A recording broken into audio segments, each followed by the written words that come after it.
Well, here we are again. It is halftime here at Game Day, and we're on week 7 of this series called Make It Count in our parenting. And so now this week, we are going to be talking about Make It Possible, creating a culture of sacrifice. This one is very near and dear to my heart because I want to talk about my mom, who is the epitome of week 7. She exemplifies in every facet what it means to create a culture of sacrifice in a home. And I'm pretty sure she didn't realize she was doing it, and I didn't understand it while I was growing up in her home. And yet the longer I live, I realize what she had done for us. When I see a sock with holes in it, it reminds me of my mom. And when I was a child, I would wear socks and I would wear them out and they would get holes in them. And then what would I do with them? Throw them away. There was this one time that I will never forget where I was in my bedroom, and sure enough, I was being a good little boy and I was taking care of my socks and I was putting them away, and there was a sock with a large hole in it, so I was going to throw it away. And my mom happened to be walking down the hallway, and she noticed what I was doing, and she just very kindly and nicely said, "Oh, Donnie, don't throw that away. Just give it to me. I'll wear your socks." And I'm like, "Oh, okay." So I just gave her my sock and didn't really think too much of it.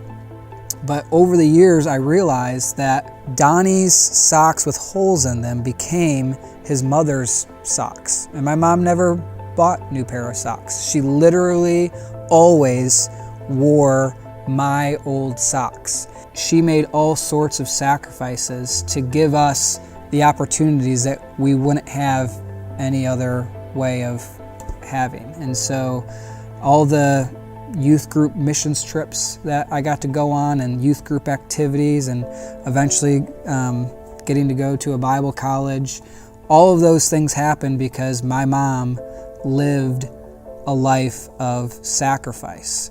And I will never forget that. And I stand on her shoulders as I go forward in my parenting life.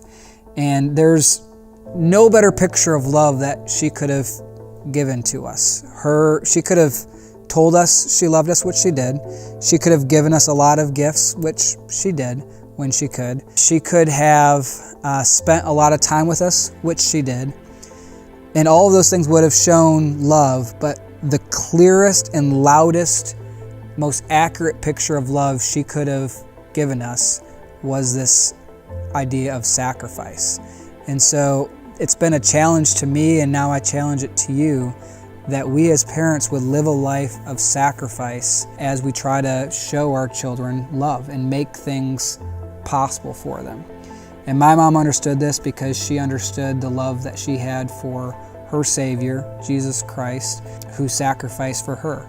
And we find that from John 15:13, among other verses, which says, "Greater love has no one than this, that a man lay down his life for his friends." And if you really think about that for a second, that's a big statement. There's no greater love that anyone can have than to sacrifice for his friends, ultimately sacrifice through death. And so God might not be calling us to die for our children, but He is calling all of us as parents to make it possible for our children. And the way we make it possible is through sacrifice. And so the last thing I want to leave with you this week is this: a culture of sacrifice over time is the clearest communication of love for our children. Creating a culture of sacrifice for us, I think it's something really that starts in our marriage. When we think about, I think Lori and I have been married almost 15 years. When we set out to marry one another, we looked at Ephesians chapter 5 talks about how Jesus laid down His life for the church, right? He sacrificed Himself, and then the church then is to respond back to Jesus by submitting herself to His leadership. And the idea is they kind of give to one another, submit and sacrifice to each other. And we see that as the example of marriage, that if I can look at Lori and say, I trust you to meet my needs, and then she looks at me and says, I trust you to meet her needs, right? We kind of take care of each other rather than fighting for making sure I'm taken care of. We want to meet each other's needs.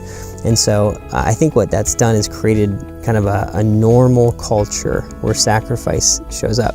Don't do it perfect, no one does, right? There's no perfect marriages and no perfect families, but I think we can have great marriages and great families. And as we started to have kids and our kids started to get old enough that they could sacrifice for each other, we started to encourage them to do that, to care about your sister's needs or your brother's needs as much as you would care about your own needs and sacrifice for each other.